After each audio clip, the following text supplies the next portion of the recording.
Welcome back, everybody, to the Impact Rebellion. This is Trent, along with a co-host that might be a little familiar to you guys. It's a name from the past. It's not Kyle. I know as much as some people want it to be Kyle, but it's not Kyle. It is a legend in Impact Wrestling podcasting and reporting, news, breaking news. It's a guy who changed the face of Impact positivity for many years. Ladies and gentlemen, sometimes you can come home. I'm here to welcome back BQ, the boss, to the Impact Lounge. What's up, BQ? What's good, man? Glad to be back at the scene of the crime here. It's been several months. I was actually doing the math yesterday. I think it's been about 7 months since I've appeared on my own channel, but glad to do this. Glad to talk Rebellion. I know it kind of disappeared on people for a while, but hopefully everyone will be hearing my name. Or not my name, but my voice much more often now. Your voice was very synonymous with Impact breaking news and all sorts of reporting for a long time. And I want to tell you something, BQ. I didn't get a chance to tell you this, but when I went to Nashville for homecoming, I had people coming up to me and asking me, yo, man, where's BQ been? And one guy even thought I was you. He's like, hey, man, are you BQ? I'm like, no. I mean, I wish, but I'm not.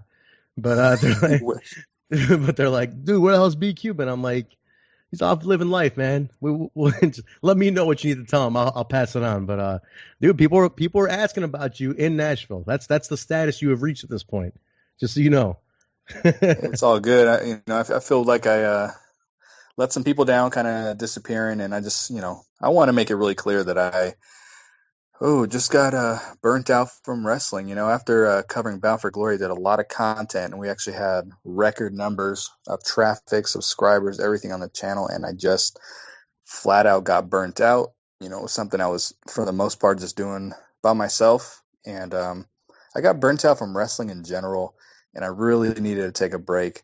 And I've spent quite some time now as a single dad of 3, and it was very tough to start, to be able to factor the podcasting into all that. And, now I'm hoping that life has slowed down a little bit and I can get a little more involved in everything. And I do apologize to everyone because I just kind of disappeared out of nowhere. But thankfully, I was able to contact you and Kyle and, and Ro and Adam are doing their thing. So you guys have been keeping it going, and I really appreciate it. And as I said, I really hope to be back on the channel in some capacity. I don't know what that capacity is going to be yet, but, even if it's something weekly, like just one short report on the channel or something, but I'm going to do what I can. And to be honest, we talked about this online or offline. I am behind on the episodes. I've probably got a good 10 episodes scattered between December and now that I haven't seen. Oh, wow. So lots of catching up to do. All right. No worries, man. Listen, I think people will be happy to hear from you in any capacity, and, life gets in the way. And yeah, I hear you, man. Wrestling can burn you out. Especially in today's climate where there's so much wrestling, and that seems to be all people, when you're at least in the realm of it, that's all people talk about is wrestling all day long. You kind of just burn out on wanting to be involved in it. So I totally understand, which is, I'll be honest, it's a reason why I only stick to one company. I can't watch other companies. I stick to one, and I can't handle, I don't know how some of these people do, they watch everything. I have no idea, but it happens, man. But we're glad to have you back over here for Rebellion. This was a great show to bring you back with. Big show from Toronto, Canada, from the Rebel Complex, man. So this was a huge show, man. So I'm glad you caught up on this one, at least. But even without the TV, I'm sure you got some background, seeing the video clips and the packages. You were able to at least get an idea of what happened leading up to this. So we'll go through and break it down and take it from there. Sound good? Yep, let's get it. All right, man. So as I mentioned, guys, it's opened up from Toronto, Canada. It's at the Rebel Complex, which is a beautiful venue, BQ. That rig that hangs above the ring, I don't know about you, man, but that adds so much to that visual of the arena to me. I don't know. It gives it a big fight feel. What do you think? It does. It's beautiful. And if you think about a lot of the last pay-per-views with Slammiversary, especially for Bound for Glory looked like a house show. And I was there. I was there live. Me and Kyle were there. That's right. You were. Yeah. You were there live. And this is something that the fans have been complaining about for a while on social media, mainly under the tail end of the Dixie Carter era. But it's like, when the pay-per-views come up, they just feel like we're watching an episode of Impact. You guys aren't changing the ring, the ropes, the aprons, the entrance, nothing. It felt exactly like watching an episode of Impact, especially when they were still in the Impact Zone. Oh yeah. So I really do like this. This, what was the center called again? The Rebel Complex. It's like a big Complex. nightclub. Yeah, big nightclub complex. So this is the main room. Yeah, it's beautiful. I really like that they're continuing to to do work, because that was the first time, I want to say that was the first show in a while that they were actually taking on the road, because wasn't this where Slammiversary was last year? And at first they announced it was going to be in the Impact Zone, and everyone bought tickets to go to Orlando, and they changed it at the last minute. I want to say it was that pay-per-view. And first when they said, hey, we're going to do the Rebel Complex, people are like, oh, that's a little, treating it like it's a bingo hall. Dave Meltzer said they don't even have bathrooms there. Like, I mean, obviously you can install bathrooms. Yeah. I mean, good Lord. There's plenty of places I was deployed in the military where they brought in bathrooms. I mean, it's not that difficult, but back then everyone was just tearing it apart, and it turns out it's a really beautiful venue. It is. Actually, you know what? The bathroom thing, now that I think about it, the bathroom thing was for the venue they did in Ottawa for Bound for Glory 17. Okay. Yeah, you're right. That's the one they had the bathroom issue with. But again, they just they set up bathrooms or whatever. But this particular place, this one, you're right. This was last year's Slammiversary, and this was the first one they really took away from the Impact Zone. But man, and Slammiversary, as you know, was a home run last year, and I think that really kicked things off. Man, it really gave it a feel. But I noticed one thing about compared to Slammiversary last year and those tapings and this one, they really set up the venue differently too. Like you mentioned, customized, apron and turnbuckles and the video screen and some of the entrance stuff. They changed the colors, like all that light, those lighting panels that go around it are all customizable. So they had Rebellion was a red and black theme, so they had it red and black, but last year it was blue and black, and it's cool. They put those little details in, and it really showed. I think that was really key. It really is, because just as I said earlier, if we feel like we're just watching a regular episode of Impact, where's the big fight feel? Right. You these things do matter, so it's really cool to see that they're actually putting effort into this now. Absolutely. No, it made me feel good about spending the money for it, for investing the time going into it. Not that I wouldn't have anyway, but it really drove it home a little further. So definitely exciting. One thing I got to say before we jump into the review was going into it, they had only announced, I believe, like 6 matches. Six matches, yeah. Yeah, and it wasn't that many matches announced. And, day of, they announced one day off social media, and one was a total surprise. So, like, even though if it on paper looked light, but I never saw anybody complaining about how few matches there were, because they were all marquee matches. And that, to me, was a big key, too. Like, they built to all of these, and none of these got given away. I mean, some of them were in tag matches, leading up, but none of them got given away, which was cool. Which some other companies like to do. They'll have a non-title match between the contenders. Like, what the fuck was that? Like, what are we doing here? So right. This one did not. There was no singles matches leading up to this, so everything felt like a build to it, which I enjoyed. So right, and I think a lot of people were expecting Su Yung versus Rosemary to be added to the card, and it wasn't. So that's it's kind of odd. They went with Scarlett and Rohit. So I really thought that was going to happen, and to your point, they definitely didn't give the matches away, but I'll say they definitely flirted with it this time around with the how many incarnations of tag team matches can we have? Johnny Impact versus Brian Cage, and the Lucha Brothers versus LAX. So they were flirting with it, and this is something that Impact, and even going back to the last couple of years with Billy Corgan and Dixie Carter, that they did a really good job of. I remember in particular there was the Slammiversary. This was the one that had the Full Metal Mayhem of the Hardys against each other. I'm trying to think who else. The main event was Galloway against Lashley, and I remember that particular pay-per-view. Every single match, they did not compete against each other at all in the build up to it. So awesome, that's what I like to see. Yeah. Absolutely. I think that was Slammiversary. I want to say 16. I was at that one in Florida, right? Yeah, I think that was 16. I was there too. Yeah. That's before we knew each other, though. Yeah, exactly. But cool, man. Listen, let's jump in here. That was no great, definitely great analysis on it. I was actually at the Windsor tapings that led up to all this too, so I was kind of in the mix on this. I got to see a lot of the stuff as it aired. Like I definitely didn't. I mean, obviously, there's one thing watching it live, and then how they put it together on TV, and then what they backstage vignettes and everything.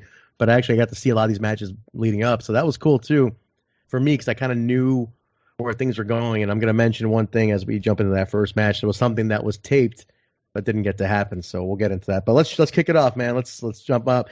So we opened up with a 6-man scramble that was unannounced, completely unannounced, and like totally a surprise. It was Ace Austin, Petey Williams, Jake Christ, Aiden Prince, cousin Jake from the Deaners, and Eddie Edwards.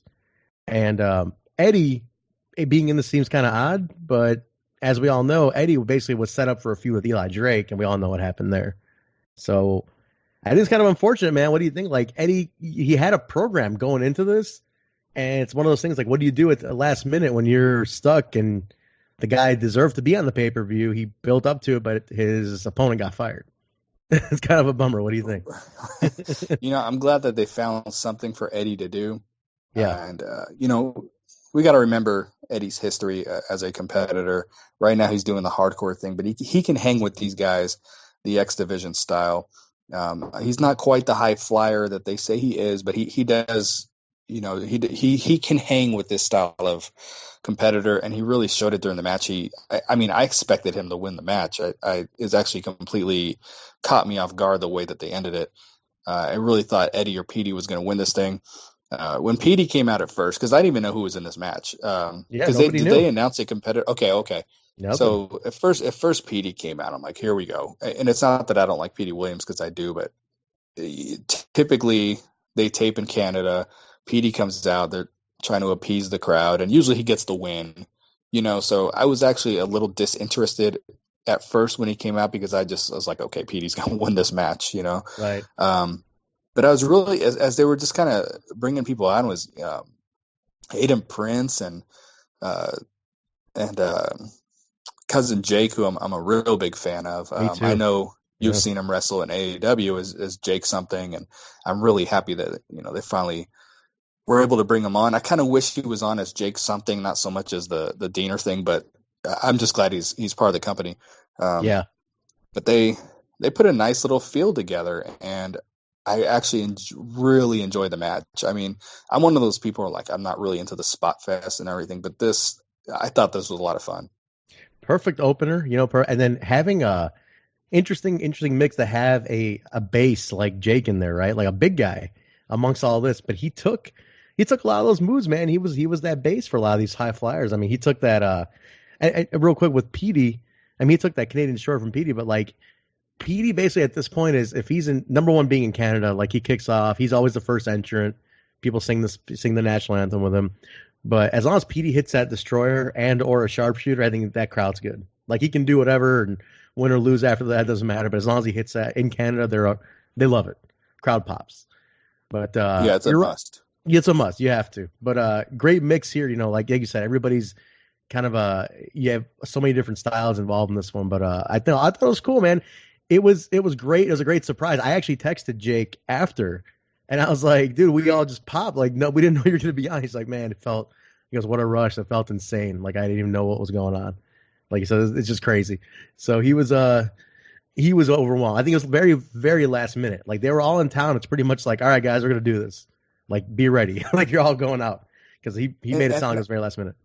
I really thought this was the best opening match that the company's put together in quite some time, because if you go back to, I think they opened one pay-per-view with Drago versus Aerostar, and then they did that one time. It was Drago and Phantasma against LAX versus Ishimori and Marufuji and Garza and Laredo Kid, I believe. So that one was good, but it was so botchy, and then the aforementioned what I said about Aerostar versus Drago, super botchy. And it's like the company always seemed like, okay, we're going to start it off with this high-flying X Division style match, but it it always had its moments, but there was always so many miscues to start off the pay-per-view. Like this they just delivered, all the way around. I can't even think of something that they were off on. They were killing it. And as you alluded to, there's a difference of styles with Jake out there and with Eddie Edwards. So it's kind of funny that they went with cousin Jake and then you got Jake Chris, because I thought that was a wrestling rule that you didn't use the same first name. Yeah, unfortunately, you got two Jakes in one company. They had that problem with somebody else too at one point. There was two. What am I trying to remember? There was two something else at one time too, and I can't recall right now. But yeah, sometimes you get stuck with that, man. But I think what it was this was all young guys. You had your veterans and your two veterans out there, but you had your guys you're pushing. Ace Austin taking the win on this one. He pinned Petey, which is one of those things that in the hometown do the job, put the young guy over. But it's pretty crucial because they're really trying to build Ace Austin a lot right now, and he's I think he's lacking a little bit in that kind of just connecting with the audience part of it. The ring work's solid, but I think they're trying to give him. He's racking up a ton of wins, getting the momentum on that side. But I think he's just got to connect with the audience at this point, and he kind of healed it up a little more on this one. And I guess beating Petey will get you a little more connection. So we'll see where it goes from there. But definitely an exciting match. Aiden Prince was really outstanding in this, and yes. I'd seen him in a couple of the one night onlys and everything. He was one of those guys I felt like was kind of on the cusp of being used on television, but I didn't know if it was going to happen. So I was really happy to see him come out there, and he hit a shooting star press. I think it was a shooting star 450. Yeah, 450. That was really, really impressive. He looked good, so I would imagine, I don't read spoilers. I would imagine he'll be involved in this set of tapings. Hopefully he is. I hope so. But, he was on Windsor. He was in those Windsor tapings too. Okay, gotcha. And that's one I actually missed, that set of tapings. But I will catch up.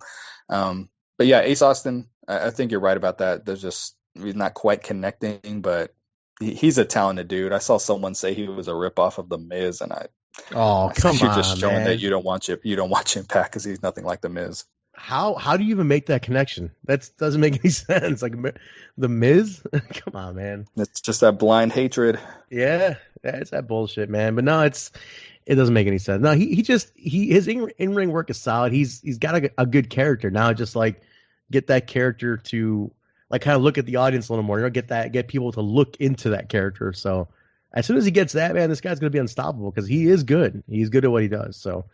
Aiden Prince, though, real quick, he was on those Windsor tapings, and man, that dude is solid. He's very over in his hometown of Windsor. He's from Windsor. I think he's a BCW guy, so he's a Scott D'Amore student. They loved him there, and he didn't do too bad in Toronto. How would he translate to the U.S. crowd? That's what we have to see. But the dude is very, very good. I got to say, he was very good live, so I'm excited. Hopefully they keep him around. That'd be cool. All right, so next one from here. This was a match announced just mere hours before the show went on the air, and they kind of worked this angle on Twitter for a bit on the day of the show, and it was Scarlett and Rohit Raju, and they've been doing this thing, where it's kind of like the women should know their place. You have no place in the wrestling ring. He's being the kind of chauvinistic, old school, Eastern culture type of thing. And they've been feuding on TV. She's managing Falaba now, so it's kind of like this kind of built mid-level feud that they've been doing. But it got a little heated on Twitter. So I think initially it came off like a shoot the way he was shooting on. I don't know if you saw that. Did you catch any of his tweets at all? I didn't. I've kind of been laying low on Twitter. I knew that there was an exchange. I just hadn't seen it. So he's been playing up like he's been doing it a lot, and he's been doing this thing where he's like, I've been here 2 years, and I haven't even been on a single pay-per-view yet. Nobody announced my contract re-signing. Blah blah. Blah. He's been basically he's like, I'm the overlooked one, and he's like, how does this girl get the spotlight? You don't even deserve to be here, kind of thing. So she shot back, and they announced the match day of. So, it was very much your intergender fun match. She's been doing great. One thing I got to say about Scarlett, she's a looker for sure, but her in-ring work, man, is not bad. I think people don't really give her credit on the in-ring side of things because she's pretty solid. What do you think? I think I've seen both sides of it. I think I've Mhm. seen a few matches where she looked a little green, but then on the indies she seems to do perfectly fine. Right.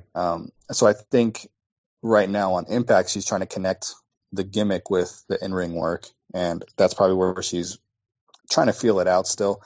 I'm not really understanding a lot of the Scarlett character, and again, I've missed a lot of episodes, but she came on as a full-fledged heel, Hmm. started kind of going babyface, and then announced that she was the winner of her own talent search, went back to being a heel, and then it seems like out of nowhere went right back to the babyface thing.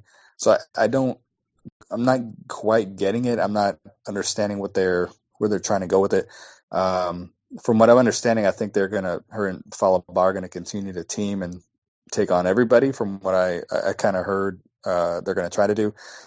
I kind of see Fallah Bahh as a comedy character, even though now he's Yeah. competing at a much different level than when he first came on with Mario Bokara. Hmm. Um, I thought he was going to last about 2 set of tapings. His very first match, he got taken off his feet 3 times with his size, and then there was just so much. Oh, there's always been so much comedy involved, and I wasn't a real big fan of the pairing with KM personally. Oh, But really? I mean, I guess I liked KM a lot individually, as an individual, I should say. Hmm. But as a team, I wasn't like real big on them. I didn't like KM wearing the outfit. I thought he Yeah. looked kind of silly. I couldn't take them as serious. There was actually a point I thought KM was going to join Austin Aries with Moose and Cross. And that was just me overbooking and fantasy booking in my head. But Would not have been bad, man. Would not have been bad though. He has that yeah, size, that look, and everything. It would have been cool. yeah, I actually thought that when Fallah Bahh got that title match at one time, I thought KM was going to turn on him in the match. I thought that was why they booked it. So just kind of some overbooking on my end, but I just don't want to see Scarlett become a comedy character. That's what I'm afraid of. And a lot of the Desi Hit Squad, which I'm a big Rohit fan. Same. Yeah. You know, we both seen him in uh, local promotions and everything, and he wrestles out here in Glory Pro a lot. So big fan. I think the Desi Hit Squad was delivered pretty. I don't want to call it poorly, but they struggled with the delivery of them for a while, and there's comedy involved with them too. So I'm kind of ready for that feud to be over personally. But the match itself was actually Scarlett took some bumps, and that's what I was kind of hoping was going to happen. I wasn't expecting a Lucha Underground style match, but I was hoping she was going to take some bumps, and Right. this wasn't going to be her crawling under his legs and the silly stuff that they typically do when they put matches together like this. So I was pleasantly surprised. I mean, the match was probably for lack of better terms, the worst match on the card, but I was pretty pleased with it. Yeah, she did some crossbody dives off the top and to the outside and stuff. I mean, she took full advantage of making sure that it was presented as best as it could be given what the story was. But yeah, going back to what you were saying, her character has been really tossed around oddly in the last couple months, man. Because you're right, she goes from heel to all. I'll tell you this: at the Windsor taping, and even on TV, obviously how it played out, she just all of a sudden started teaming with Fallah Bahh. Like it came out of nowhere. Like she just showed up with him. Everybody in the crowd was like, "Wait, what? Like, what did we miss? Was there what vignette? Like, what did we actually miss?" And like, yeah, they had a little bit of history when Cam and Fala were trying to like vie for her attention and everything, but there was nothing to make that transition over. And all of a sudden, she's teaming with this lovable character, and it's like, okay, well, I guess you're a face. So Fala got it's weird, man. It's especially with Cam leaving. It was it was just an odd shakeup for Fala and now Scarlett with him and Cam going. I don't know, man. It kind of made no sense. I guess she's a face now, like you said, but how much can you actually do with them? I mean, are they going to be a viable tag team that goes through in the tag team division? Are they going to fight LAX? To get title shots? Like what do you do with this? So Right, because I think I saw something from an episode that I missed where they said they were going to take on everyone, but I'm like, they're not going to wrestle LAX and no, the Lucha Brothers. I mean, that would be absolutely ridiculous. But I am getting the vibe that they're probably going to continue to team them because you got to give the company props. They're if you look at the women in the WWE. I mean, they've got the main ones in a storyline, and that's about it, from what I understand. And Yeah. there was an episode of Impact 3 weeks ago where there was 4 different storylines with the knockouts going, and that was what on top of Madison Rayne getting a vignette that she Right. was returning. So they've been finding work for all the knockouts for the most part, maybe aside from Alicia Edwards, but sometimes they factor in her into what they're doing with Eddie and everything. So they're doing a good job of just keeping each of the knockouts with giving them something to do that doesn't, because a lot of the time when you book a women division, if they're not the number one contender, what are you doing with them? A lot of companies have struggled with that for a while. So Impact is just doing really good booking the knockouts, and I'm just glad they're giving her something to do, though. That she's out of the title picture. That's good. Right. I'm glad they're not forcing her into that. But there's the Knockout Battle Royal coming up, and they didn't even announce her for the Battle Royal. So maybe she's just going to continue to do this intergender thing. Maybe that's just going to be her thing. Now that you mention it, it's kind of progressive, man. I mean, has there ever been a regularly competing intergender tag team? You know what I mean? Like if they compete regularly as an intergender tag team, has there ever been that before? I can't recall. I mean, with Lucha Underground, Eva Lise and Son of Havoc and whoever their other partner was, I don't think Jack Evans. Okay. They were competing in the tag team division for a while as a trios. But Gotcha. Okay. But Yeah, I don't really get to Lucha Underground much, so yeah, I wasn't familiar with that.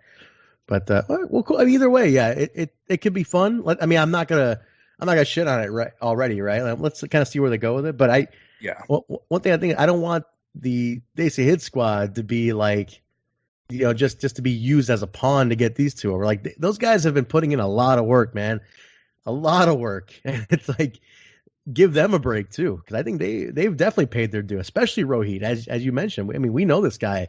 He is he's a fantastic character. Once you really let him go, like if you see him during this singles match with Scarlett, the dude, like, he turns it up when he has to, man. And when you give him the ball, like, he can run with it.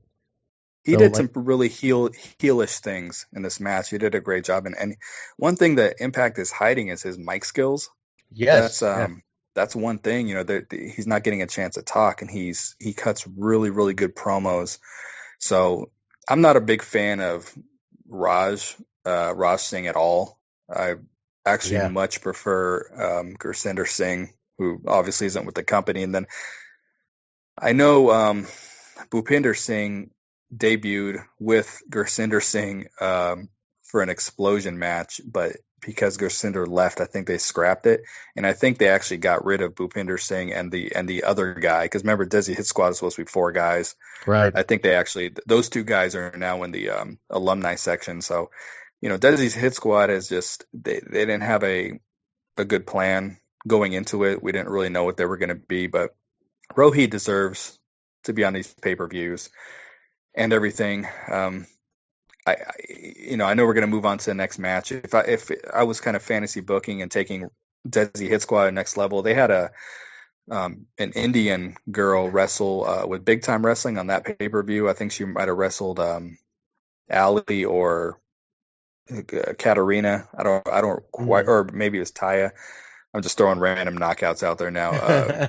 But there was an Indian girl that I was like, wow, she would be a great addition. And if they were to keep this feud going, I think she would be a really good one to bring on. I just can't remember her name at the moment, but she would be a good one to bring on to counter Scarlett. But we'll see what they do. Adding a girl to it would be pretty cool. And then there's talks that Mahabali Shera has re-signed too. So I don't know if he factors into this whole thing. So who knows? I guess maybe the Philly tapings will be they'll be telling on that. So I'm gonna actually be going out for those tapings. So I'll be there. No spoilers. I don't like to report spoilers, but I'll definitely get an idea of what happens in regards to Desi Hit Squad. I did talk to Rohit. He is going to be there. So he's definitely on those tapings. So maybe some shit's going to pop off. Who knows? Maybe I think it's like they're taping, I want to say they've taped two weeks of TV in Toronto after Rebellion. And I believe Philly's going to probably be another 4 until they go to Melrose Ballroom again. So there'll be a lot of content. I'll definitely be seeing a lot of content for sure. But cool, man. Well, Scarlett takes that one. A short match, super short. But this next one, this was the one I predicted. I was like, these guys are going to be out to steal the show.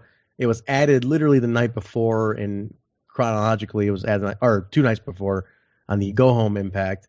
And it was Moose and the North, which is Josh Alexander and Ethan Page taking on all 3 Rascals. So, BQ, with this one, there's been a building feud with Moose and each Rascal, basically, with the Rascals as a whole. You know, he infiltrated the lot. He infiltrated the smoke room. He hung out with them. He got embarrassed by them and whatnot. So he was taking his revenge out. So every the last 4 shows, 4 impacts, he was taking on a different Rascal. Well, first one being that he was in the locker room. Then he took on a Rascal each week leading up to this, and then the story was that he built them up to he left them all notes to meet up at some special spot in the arena, and basically got jumped, and he brought the North in to jump him and everything. So that kicked off this feud. So that was it was cool. It's a good way to get Josh Alexander, who's like a big star they're investing in right now, get him in on the show. Ethan Page, who is now newly teamed with Josh. Moose is one of your biggest stars, and the Rascals, who are some of your biggest stars. Great way to get them all in on the show, which in a way that made sense. So I thought that was fantastic. I thought it was a great match. I didn't mind that it was a 6-man when I got booked. I was like, this is cool. The fact that they're all on is what makes me happy.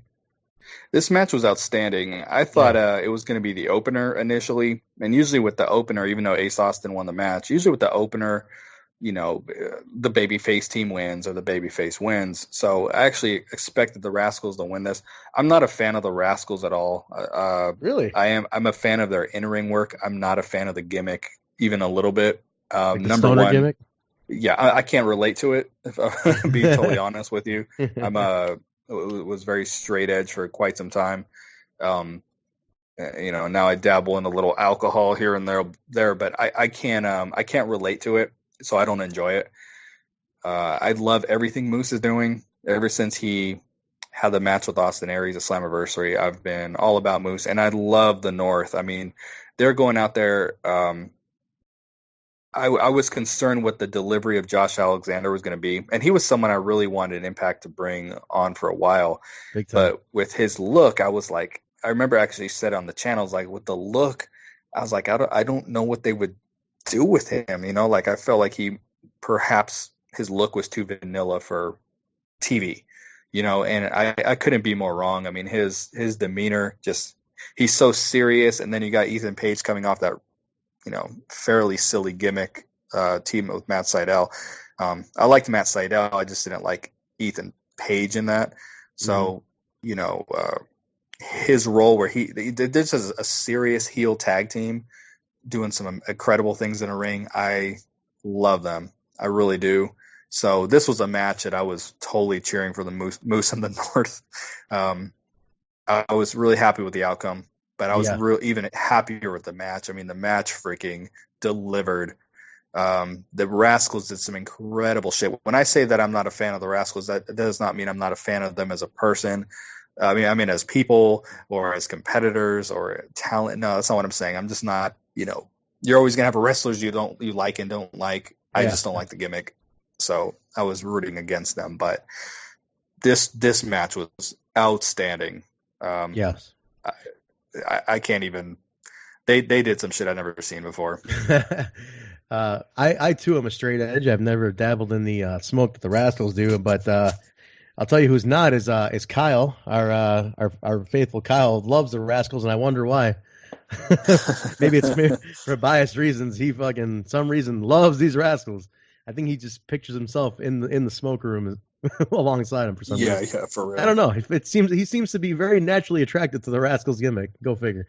But no, I agree with you. This was when this got announced, I was like, this is good. They're gonna try to steal the show. All these guys have something to prove. I mean, that Moose he goes by Mr. Impact Wrestling. That dude is always out to prove it. And the North is a newly formed team. Josh just arriving. The Rascals are young guys, always hungry. Everybody in this match was out to prove something, and I think they 200% delivered. It almost like I didn't mind who won or lost. I mean, which, you know, in terms of wrestling psychology, I guess it's not a good thing that I didn't mind I didn't take a loss personally that I was like, oh man, I really wanted this guy to win. But it was just such a good showcase that I was happy with either outcome.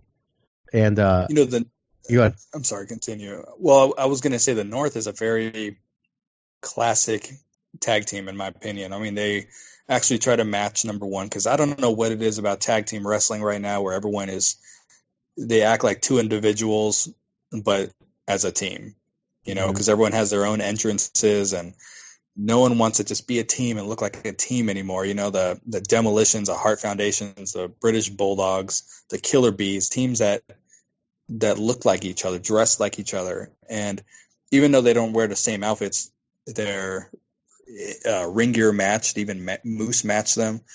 And they have a lot of really creative double team, tag team moves. And that's another thing too that's, in my opinion, really been missing from tag team wrestling, with just their own move set, double team move set. yes. So I'm loving the North. Like, no kidding, this team they have won me over. And I think my favorite part of the match was when the Rascals had done their finish, but they did it on the outside. I was in the airport at the time, traveling back from California. I was watching. It was in the USO watching it, and I popped out loud for it. That was really impressive, really cool. Yes, very cool. Yeah, and I don't know if you caught these guys. They used to be a tag team. They used to go under by the name the Monster Mafia. Do you ever see them as Monster Mafia before? Talking about the Rascals? No, the North.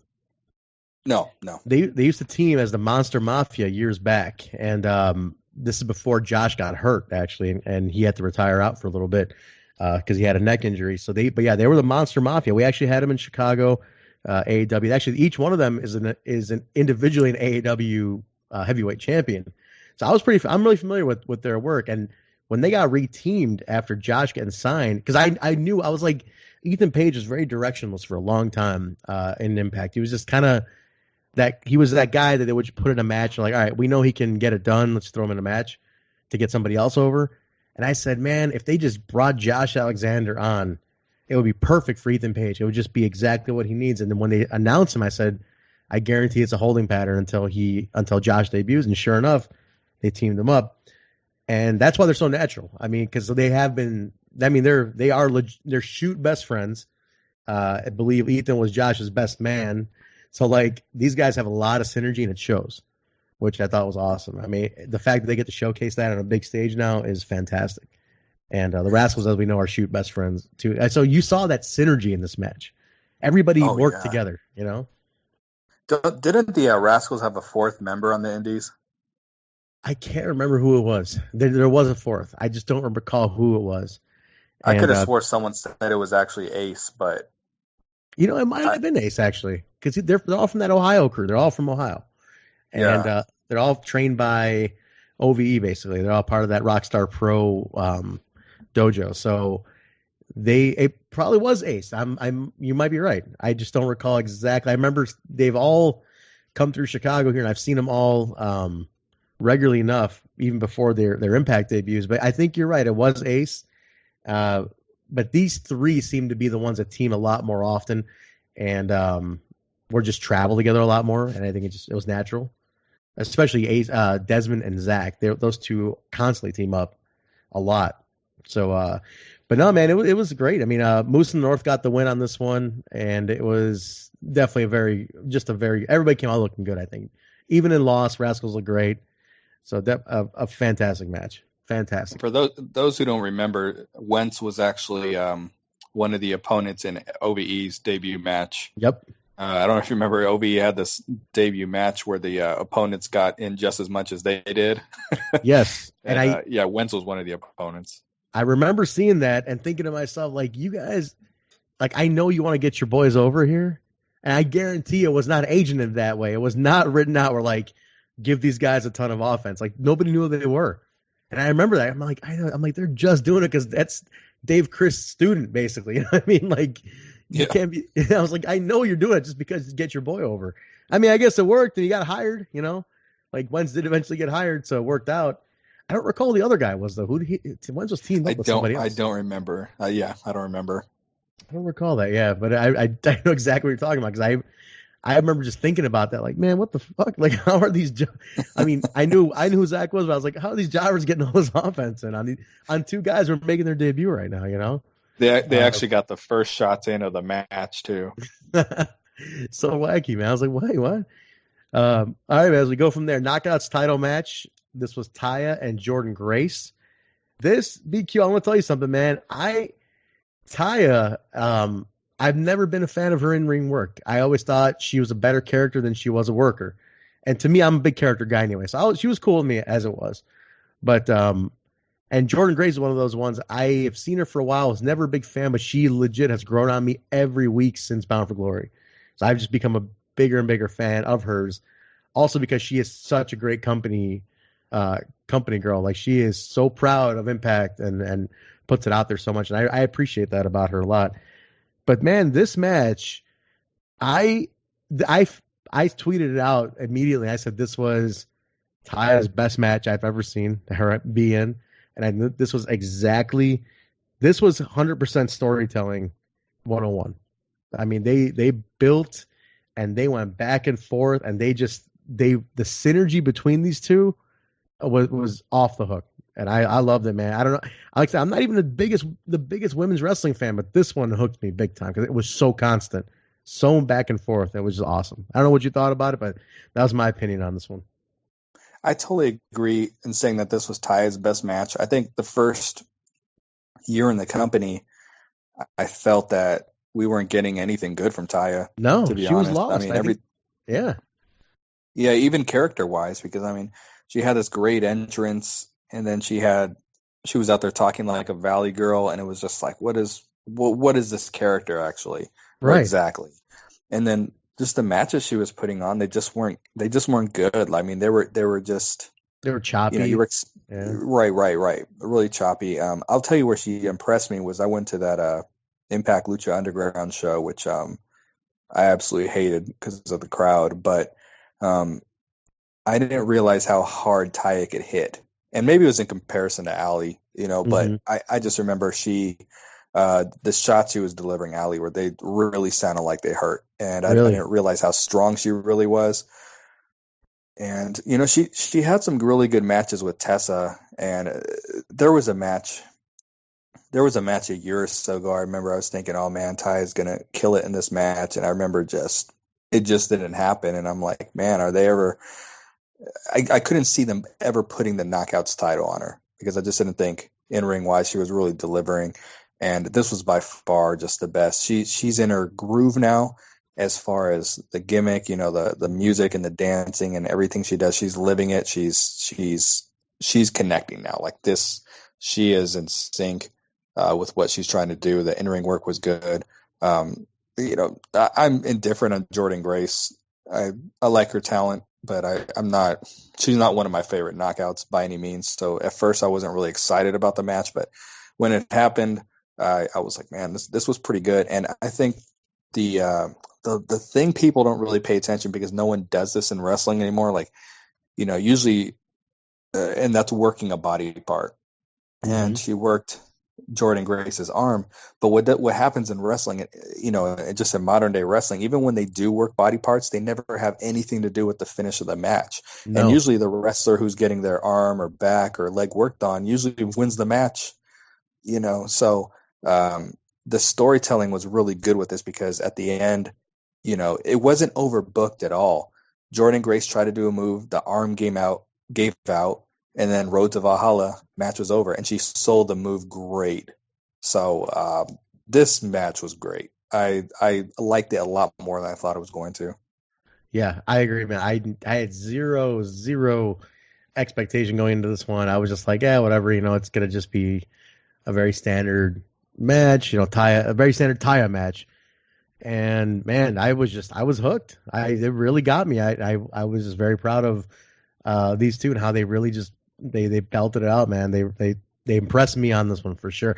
Side note, 2BQ, 2 weeks ago, Kyle does a segment on our weekly review, and he does a scumbag of the week, which is an ode to himself in a way because he's the scumbag. So the measuring stick is Kyle being the scumbag, and whoever on Impact that week is a scumbag on his level.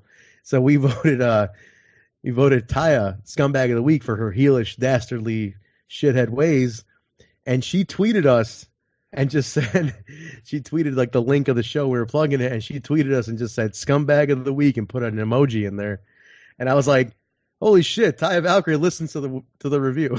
I was like, that blew my mind. So if I'm a little more of a fan of hers this week, considered a little bit of bias because she put us over, and I was extremely grateful that the champ put us over and listened to the show. I thought that was cool. But definitely, without bias, I will say 100% this was my favorite Taya Valkyrie match. And she retained, man. She is still your champ. By far. And she was fairly dominant, too. So she just looked excellent.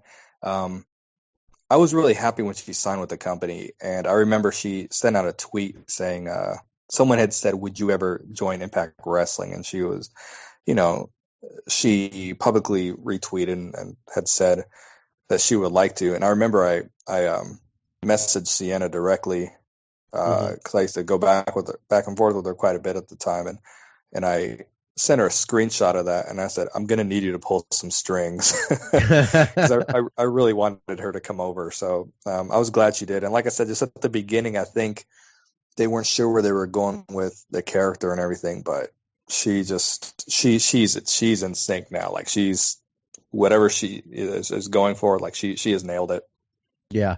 She needed to retain too. I think she just caught fire with that, to where it's actually flowing now. So she definitely needed to keep this belt and get another stretch out of it to like get the most mileage out of where she's at currently with the character. So I'm glad she did. It was not definitely Jordynne is not hurt by this loss. I think Jordynne's got a good future, but let's see where Taya goes from here. All right, next BQ we got it was Rich Swann taking on Sami Callihan. This is probably the most like leveled feud in terms of what was culminating here. Like there were so many levels for this feud from Homecoming in January till now. So you're talking almost nearly 5 months of buildup on this one, where they just added new levels every single week. I was at Homecoming at the TV tapings where they kicked this off, and remember being so confused of what was going on. I was like, man, like they got history all of a sudden. Like, where's that all about? I'm like, why is this feud even happening? And then the next week there was explained, and then there was a video package and more explanation, and then there was truth to it, levels upon levels upon levels, and just showing that genius of the writing team and Sami Callihan in particular, how he was able to just really bring the believability to this one. So this one had a lot of personal drama going into it. And, it's for OVE rules for the X Division Championship, too, at the same time. So probably the most surprising result was this one to me, but with Rich Swann retaining. But let's break it down a little bit. Crazy match. What do you? I mean, this one had me cringe a few times. I was like, "Oh shit!" I was kind of like, I actually legit reacted to a few of the moves that happened on here. I don't know about you, but some of these moves still get me, man. Like the Legos and everything. Yeah, they killed it. They absolutely killed it. I love Rich Swann as the X Division champion. I think he's what the X Division champion should be as far as in ring and everything. I'm really happy he's a part of the company. Sami, I really thought Sami was going to win this match. I think everybody did. I think ever since the thing happened with Eddie, I was like, I was saying, dude, they got to put gold on him. Yes, like sooner than later. Don't rush it, but he needs to be the champion. And I mean, he went after Brian Cage's X Division championship, didn't win it. Went after Rich Swann's X Division championship, didn't win it. I have a feeling he's going to get this belt off Swann, though. I don't think this is over. I think he's going to get the belt off him when it's all said and done. But Sami could just continues to really deliver with whoever he's working with. And I mean, now that OVE is such a big faction, I just feel like there's just more to go with this. And so, we'll see what they do. I think the only complaint I really had about the match was when Sami did the pile driver off the second rope onto the Legos. This is being an armchair booker, instead of just being a fan. When he hit that, the match should have been over. that I just that wasn't believable to me. I mean, if you're talking this dude's finisher, and he's beating guys on a regular basis with a pile driver in the middle of the ring. This time he hits a pile driver off the second rope onto the Legos. You're going to tell me Swann's going to kick out of that? Like that was just something. That's ridiculous.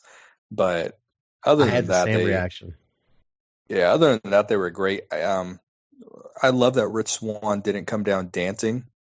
You know, that he came serious and ready to fight. And for people who have listened to me on the Impact Lounge since the beginning, I've always said the way a wrestler comes down to the ring, kind of sets the tone of the match. You know, if it's a serious, I saw someone complaining on Facebook not too long ago. They were talking about Kofi Kingston, and he had this big, he was going to be in the main event of WrestleMania and shit. But they said, why is he still coming down to the ring clapping?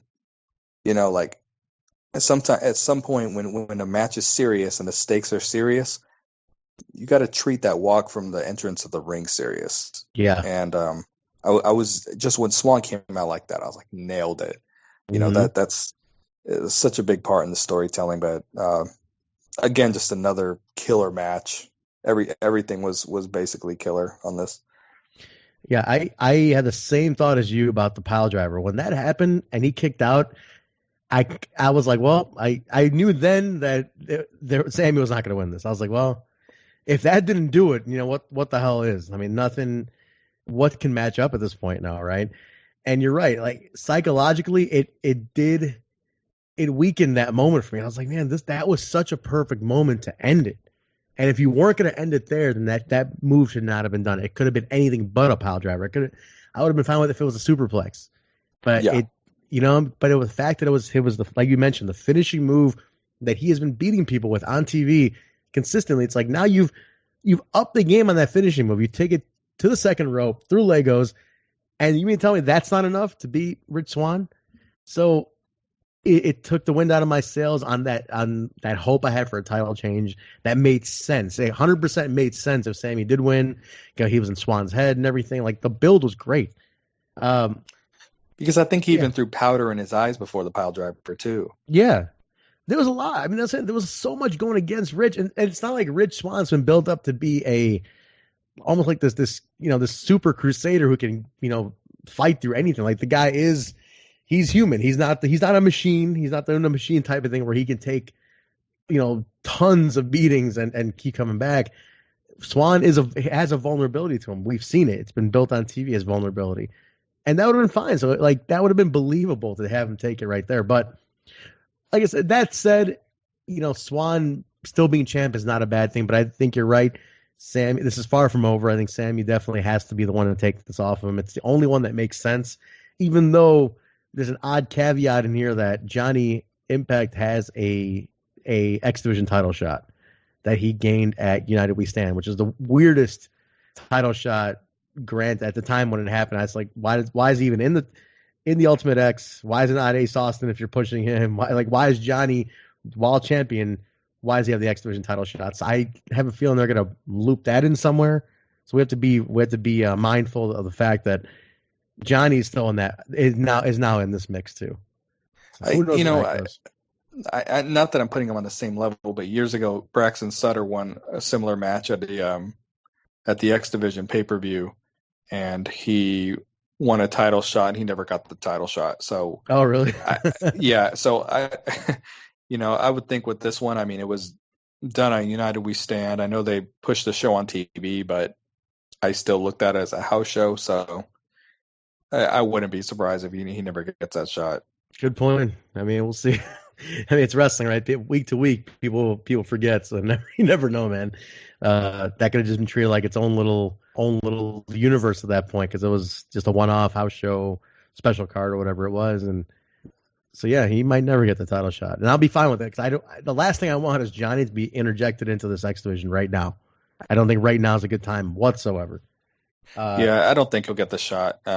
TNA's been doing, and I'm saying TNA, I'm going back a while. They've been doing shit like that for years, just unexplained. As a matter of fact, Gursinder Singh, before he asked to be released from the company, he randomly came back to the Desi Hit Squad in the tapings without any kind of explanation, when Right. he was banished to India. So they just do shit. Yeah, it's just necessity, availability, whatever it was. It was just weird to me that result, as much as they're pushing Ace Austin, like he was in that match and Johnny still won it. So I'm like, I don't even know where that came from. But anyway, different show. But Rich wins this one by submission, actually. So Callihan tapped out to the crossface on this one with the bat and everything. So it was an intense match, man. I mean, it was the spitting and the facial expressions, so much little detail. I mean, Sammy is fantastic at what he does. I think he is absolutely one of the best out there right now at what he does, and he makes every match believable. And I think that's his. So this, I mean, win or lose, whatever's happening, you're hooked into Sami Callihan match, and I think that's what I love about it. I was in, man. Great heel, and Rich Rich playing into it. Full credit to him too, man. He you're only as good as your opponent, and Rich pulled it out, dude. So I'll give it to him. But all right, man, we go from there. Quick thing backstage. Melissa Santos is backstage with Tessa Blanchard talking about her match with Gail Kim, and out of nowhere, Tully Blanchard, her father, comes out. One of the members of the Four Horsemen, Hall of Famer.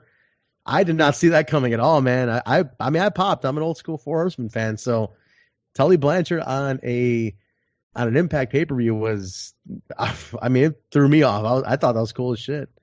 I don't know how your history of the Four Horsemen is, but I popped. Yeah, that really threw me off too. And even looking at it from a different angle, I was under the assumption he was on a WWE Legends contract since he's in the Hall of Fame. Yeah. So that was really weird that he was able to appear on the show, but maybe because it was for his shoot daughter, they made it happen. But that was cool. It was good to see that moment of vulnerability from Tessa, which we saw twice on the show.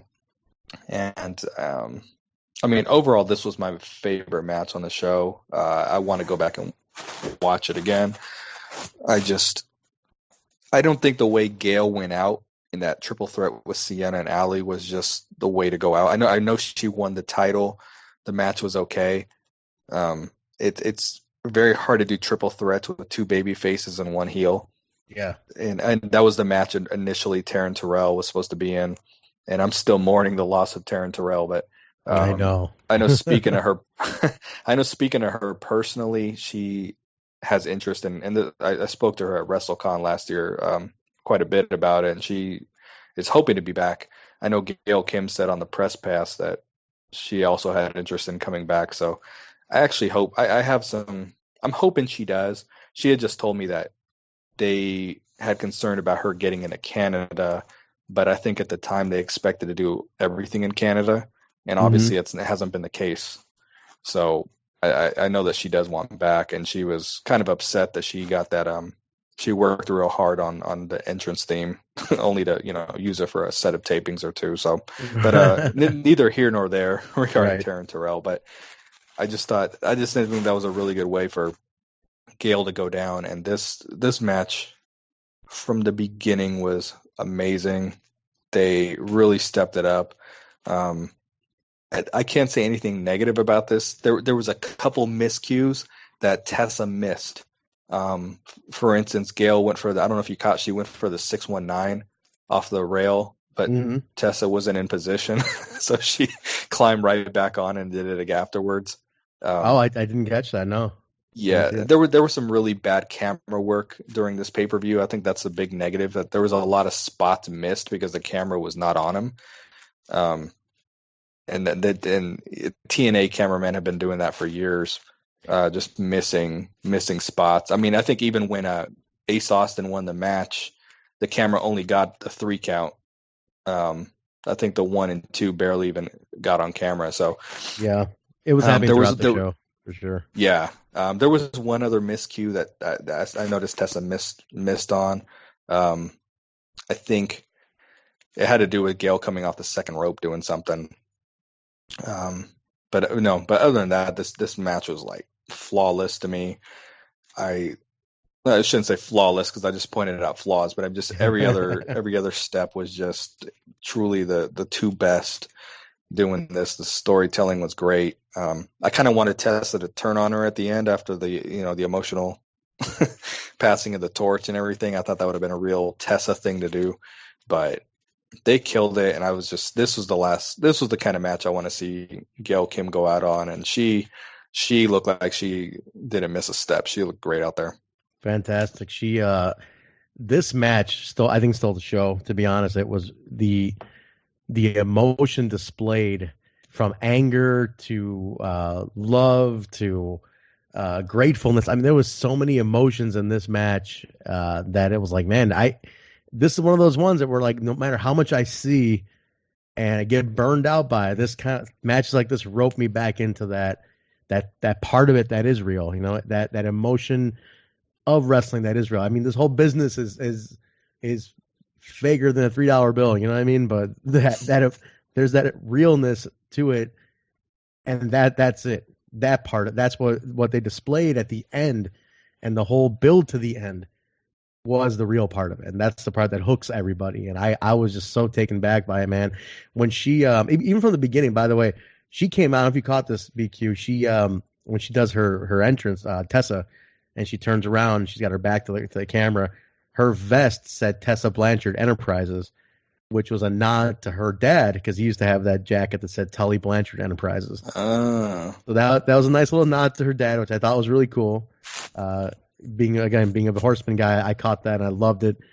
But when she rolled out of the ring after the match was over and she hugged her dad, and she's like crying on her dad's arms, and you just see him like telling her what to do. Like it's like, it was so cool to see that father-daughter connection at the same time, like that veteran connection. And he's like giving her instructions. He's telling her he's proud of her, but he's like, go back in there, do this, or whatever.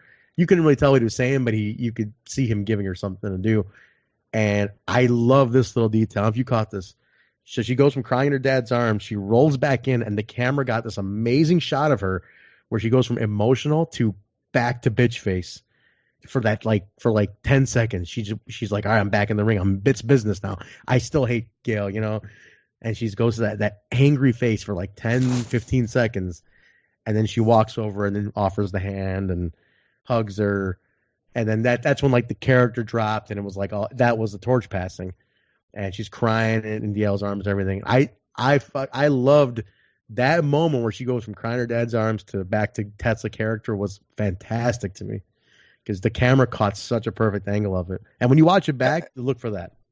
Yeah, I will, because I definitely missed that. I liked her, a few times yelling at Robert Irvine. The first time I couldn't make out what she said. The second time's like, your wife looks so pretty now, doesn't she? Or something. She really is a great heel. I love that they went balls to the wall the minute the bell rang. Mm-hmm.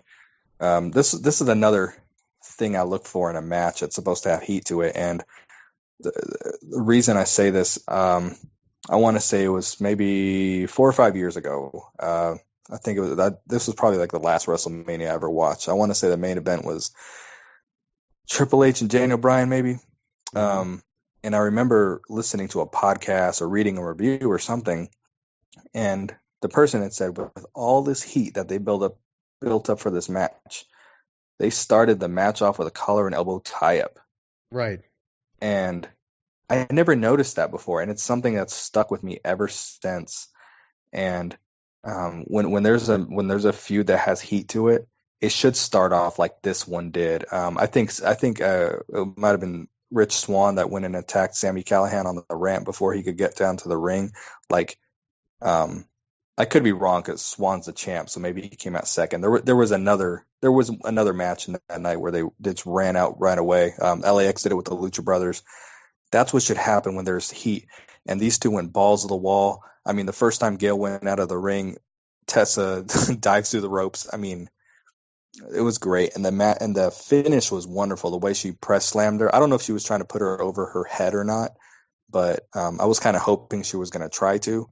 But she slammed her off, and then that submission hold was just really believable because no one taps out anymore in wrestling.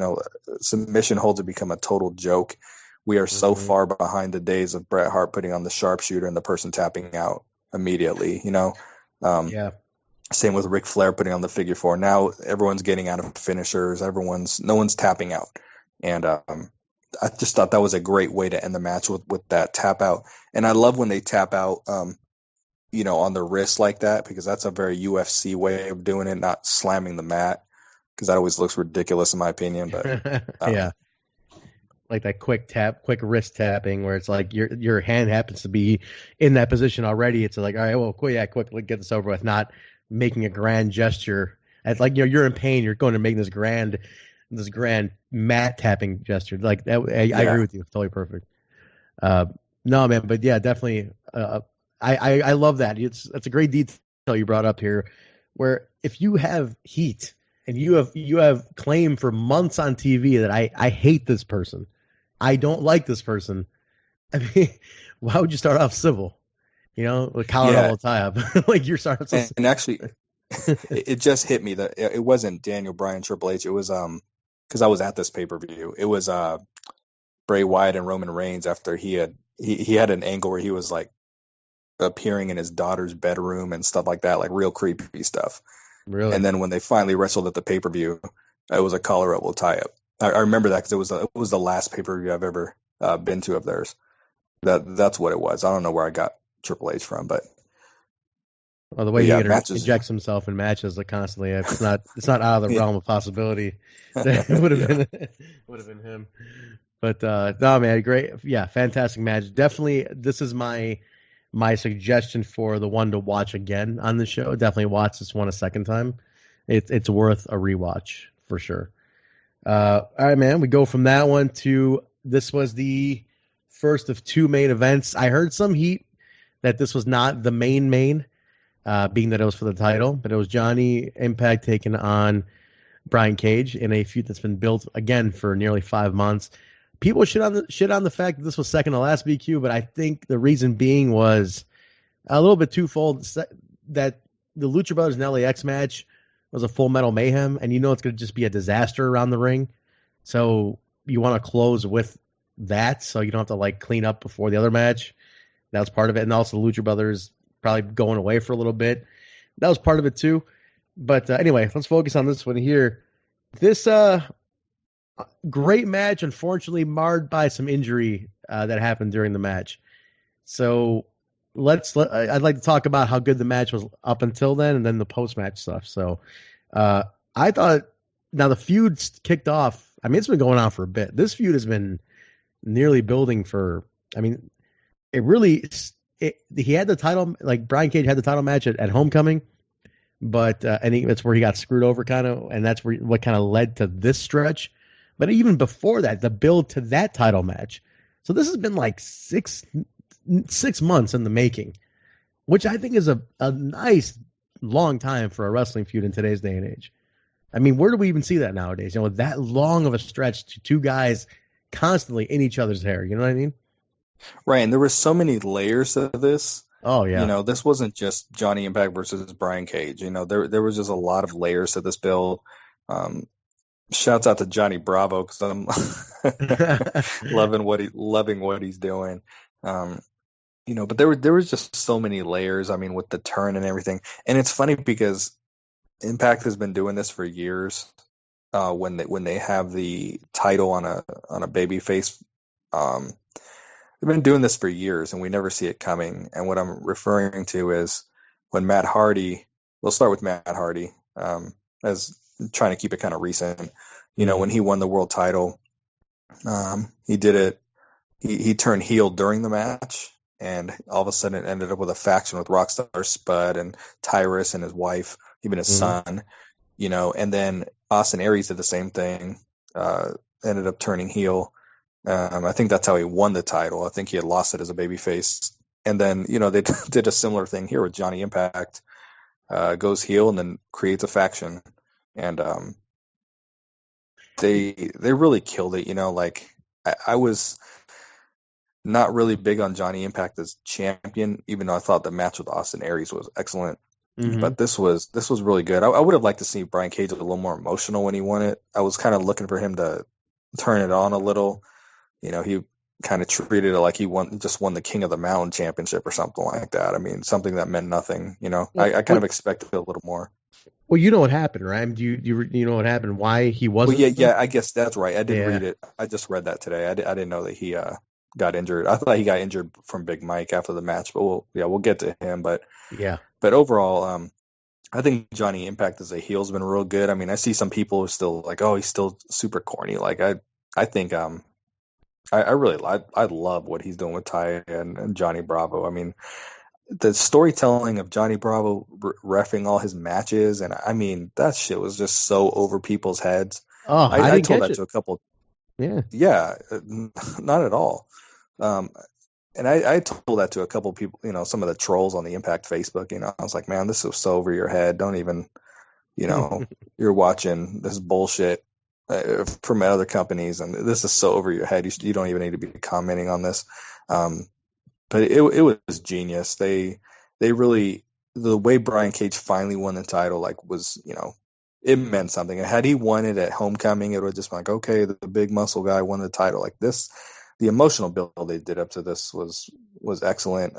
Yeah. Where it's like Johnny kept ducking him, but it was making it seem like it was just by chance. But as the story progresses, like, oh well, maybe it was by design. It was great. I don't understand where they're going with it now because they bring Mike into it, which I can't imagine Johnny Impact's just going to walk away from. He's going to get a rematch. So Right.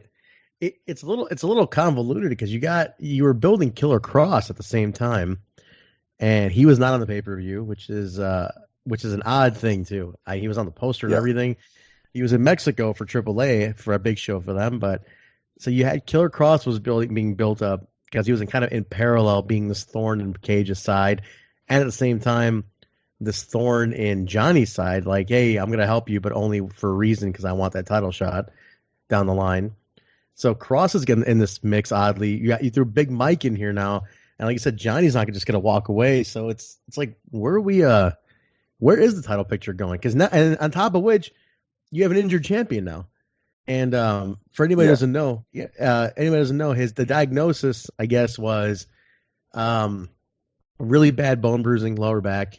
It happened during the Spanish Fly from the ramp to the floor, which you could see the second it happened. If you rewatch it, you see him clutch his lower back and turn over like in a snap, and you knew something was up because that did not. It was just such a flat hit, and with all that weight he's got, even with all the muscle cushioning it, you cannot protect the lower back. That lower vertebrae is very vulnerable, and so pretty bad bruising. They said it might be even a small fracture. He just needs to be off for a couple of weeks.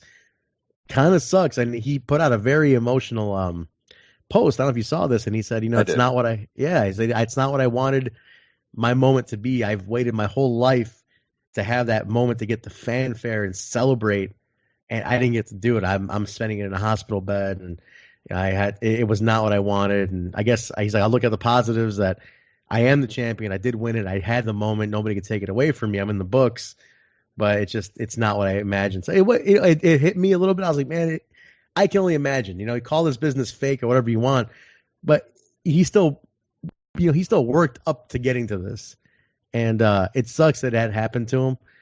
But at the same time, I felt they were already convoluted. Even if he was healthy, you were throwing Big Mike into that picture right away. Michael Elgin coming out and squaring off with him, and then back fisting him, giving him the power bomb. It's like you were kind of already throwing it off his moment as it was. So I was like, where do we go with that, man? I mean, I felt like did you think we needed that to happen at that moment, or will we have been? I was thinking we would have been good enough with Mike just showing up on the ramp with a stare down or something like that. Right. Yeah, absolutely. And I mean, if they at least have Michael Elgin build towards something, I think he's going to have a match with Willie Mack at the tapings. If you build towards something, I mean, I get it, but I hope he just doesn't come in the title picture. And you're talking about, convoluted picture. Rob Van Dam's going to be in there too. They're going to. This is Impact Wrestling. They're going to. They've built up him too much. His return too much. He's going to be in the title picture, and I mean, by the grace of God, if they sign Jon Moxley at least for 6 months or something, I think he's more likely to head to AEW. He's kind of hinted that much, but say they by whatever chance are able to bring him on, he's going to come in the title picture, and that's straight up fantasy booking at this point. But yeah, but you know what? It's not a bad thing as long as they don't, kind of like what happened when they had the 4-way with Cage, Impact, Cross, and Moose. Like I don't like a bunch of multi-man matches for the championship just because you have that many contenders. I hate that when companies do that. I'd rather say, hey, if you've got like a legit 5 or 6 contenders, then prolong this guy's title reign and let him face different opponents instead of that instant gratification of, okay, let's just put everyone in one match. right. So yeah, we'll see. But obviously Brian Cage's not going to wrestle this set of tapings, so it'll be interesting to see how they handle the world title and the number one contender. Yeah, I think it's going to be an interesting kind of couple weeks, maybe even a month, man, to see where we go with it. Because, like I said, on top of all these guys coming into your title picture, you have an injured champion who can't wrestle right now. So, what do you do? How do you save face on it? But just real quick to touch on your point of how Impact does that, puts so many people in the title picture. This last run with Moose, Cross, Cage, against Johnny, all made sense. I think this completely all made sense, and it was done very well to get all these guys in the mix at some point. But you're right. Impact's thing is, and I can't fault them for this totally, because they're a company that needs to maximize every dollar, every moment they have. So their thing is like, hey, if we're gonna sign Rob Van Dam, we're gonna get the most mileage out of the guy, and we gotta get him the most mileage in, the title picture where it's a feature thing and they can get that on tape and sell all that and whatnot. So I understand why they do it. At the same time, it's kind of like you do it at the expense of some storyline integrity at times. But you might be getting a little ahead of ourselves. We kind of want to see where they go with it. But you're right. They've done it in the past. And I do want to say I wasn't a fan of this Rob Van Dam signing at all. Last time he was with TNA, he really phoned it in and publicly admitted that he did, saying, hey, they paid me good money to put on half-ass matches, and that's what I did. And then all of a sudden he comes back and everyone's like, oh, here, it's the whole damn show's back. I wasn't excited about it. I really thought that the company, whatever, they apparently offered Chris Jericho a really excellent, handsome contract. I would have held on to that money to try to bring, Dean Ambrose, John Moxley in. I would have thrown the money at him. I think they threw it at Rob Van Dam instead. I don't think that was really worth it. And hopefully he puts on some good matches. They got him facing Dreamer in Philadelphia, which I have no desire to see that match. I'm done with the Tommy Dreamer matches personally. I've been done for about a year. I've been done for a while. They just keep going back to that well. When he was a guest Eddie Edwards' partner at Bound for Glory, I about lost my shit. I remember making a joke. That he was going to answer Eli Drake's open challenge. And I was like, if he does that, I'll turn the TV off. And, they really, when Eddie was going to bring out a mystery partner, I thought Davey Richards was going to come out, and it was Tommy Dreamer. And then at United We Stand, when they took Johnny Impact out of the Team Impact match, I'm thinking, okay, because the dirt sheet said that Impact was going to make a big debut at that show. So I actually thought the Ty Dillinger kid was going to show up. That was just, me reaching out of left field. But when I saw it was Tommy Dreamer, I was like, you got to be kidding me. And they just continue to use him. They're just doing this to mess with you at this point, man. I think so. I think purposely to mess with me because he did nothing with me a year ago. Nothing for me a year ago. There's nothing I want to see from him at this point. The reason I put this pay-per-view ahead of Slammiversary last year is because I hated his match with Eddie so much. Really? The one match. Yeah, I couldn't stand it. What was that? The one match is the one that their match is the one that put this one ahead of the Slammiversary because of that match. Yeah, because it was a super PG hardcore match. Oh, you had a match later where Pentagon and Sami Callihan were bleeding, and then earlier in the match you have a match. Earlier in the night you have Eddie Edwards with Kool-Aid on his forehead, and fake staple gun and everything that obviously wasn't really putting staples in him. And it was super PG, that match, compared to the rest of the card. So I really just disliked it. I thought that was, an opportunity to take Eddie to the next level as hardcore. And it just, that's me rabbit trailing into something else. But my thought on that real quick is, yeah, you're right. It is RVD and Tommy in Philly at the ECW arena this coming weekend here. But that kind of answers the reason why. Like, I know why they're doing it. It's an homage to the ECW arena, seeing these two ECW originals in that arena, and now it's going to happen on Impact Turf. I get it. They're doing it to appease the local fan base.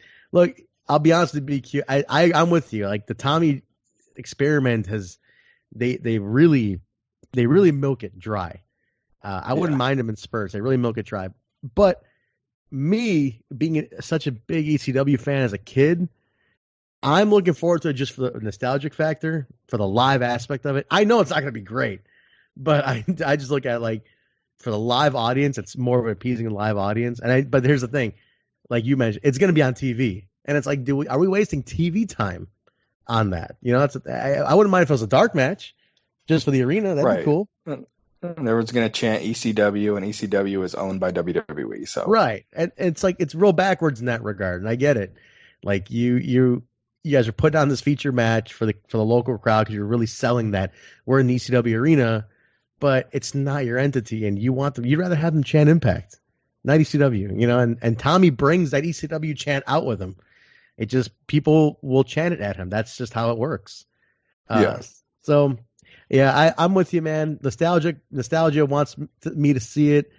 Logic and business, I don't want to see it. So I'm kind of, there we go. I'm in a weird bind as just on a personal level, but yeah, we'll see what happens with the title picture, man. My heart goes out to Cage. He's a really, really good dude.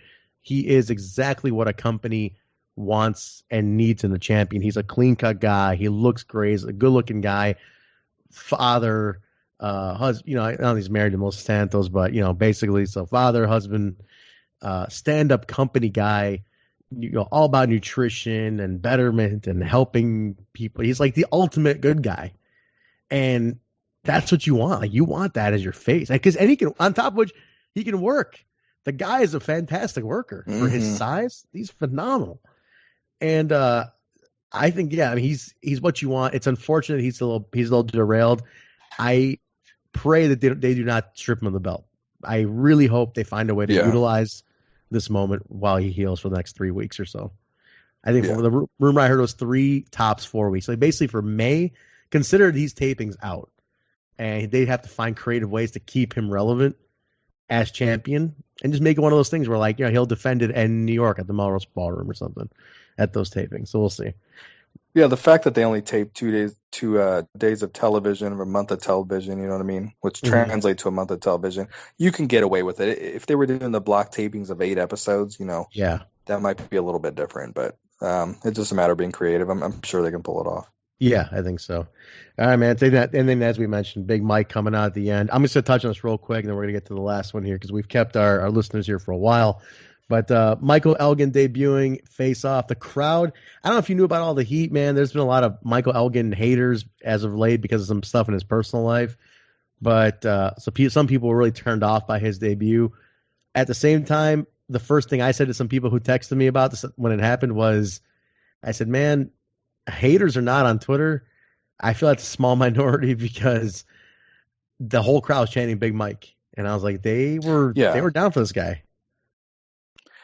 Michael Elgin lives about 25 minutes from me. Yeah. He used to run Glory Pro out here.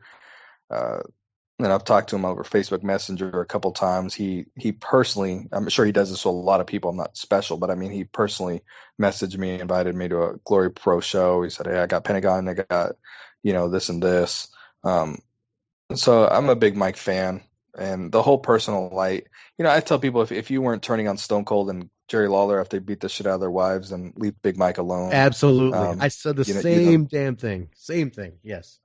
Yeah, exactly. We just, wrestling fans want to pick and choose based on what company someone works for.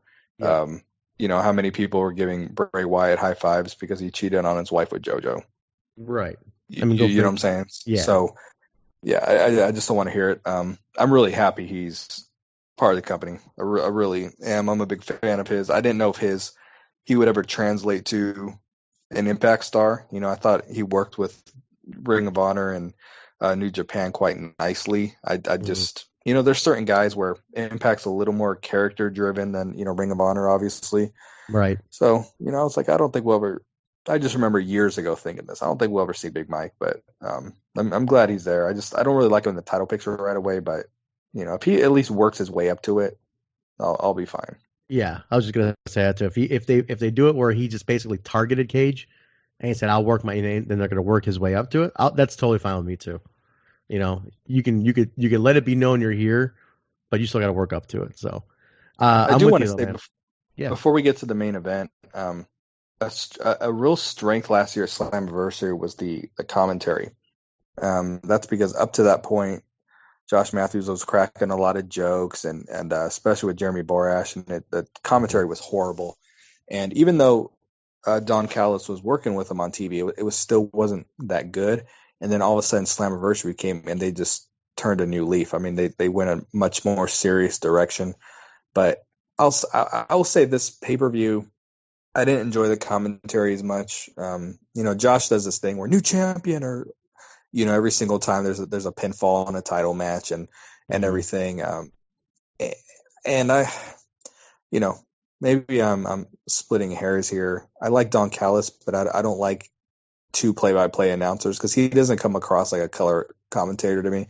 He comes across like Matt Stryker used to be when he was a color commentary, where he was, calling the moves and analyzing this and this. And, to me, the match is a little over analytical. Every single match, Josh goes, Don, what goes through someone's mind when this and this? Oh, I just think that, I'm not really digging a commentary at this point. I would love to hear him be a clear-cut heel announcer, like he was kind of sounding like he was going to be at the beginning. Yeah. But right now they come across as two play-by-play announcers, where he's, like I say, he's calling all the moves and everything. If Josh ain't calling the moves, I don't think the other guy should be. But, again, nitpicking. We've had some. As long as Jeremy Borash is not in there, like, I'm good. Anybody but Borash, right? Hey, man, yes, I love. Oh, yeah, he was terrible. I love the Pope, though. Okay, if we're kicking it back to that era, I like the Pope as a color guy, man. I don't know about you. It might be unpopular to some people, but I loved him as a color commentator. I thought he was great. Absolutely. Yeah, he was fantastic. But I'm with you, man. Don is great, but yeah, you're right. It's double analysis rather than analysis in color, which I would like. But here's the thing that I noticed, BQ, was that on TV, Don's more color, but on pay-per-views, he's more analytical. I've caught that the last two pay-per-views. On TV, he's way more colorful. And he's been great on TV. Because at first he was a heel, he was being a heel, and then I started noticing when he started being, I'm disgusted by Sami Callihan. I'm like, dude, the heel commentator is disgusted by Sami. He should be right up your alley. And that's when I kind of realized he was pulling back on it a little bit. And I've never liked tweener commentators. Mm-hmm. Other examples are JBL, Corey Graves, whatever, guys are supposed to be heels, but we're also cheering against the heels in certain matches, where you kind of pick and choose. And I don't really like that. If Grado were in the company, Callis would be going off on Grado. But right. But then he's going for a baby face later. So, and another thing I noticed too, that in this pay-per-view, was that he was saying he flat out was acting like he was part of Impact Management, and then when Michael Elgin came out, he had no clue he was going to show up.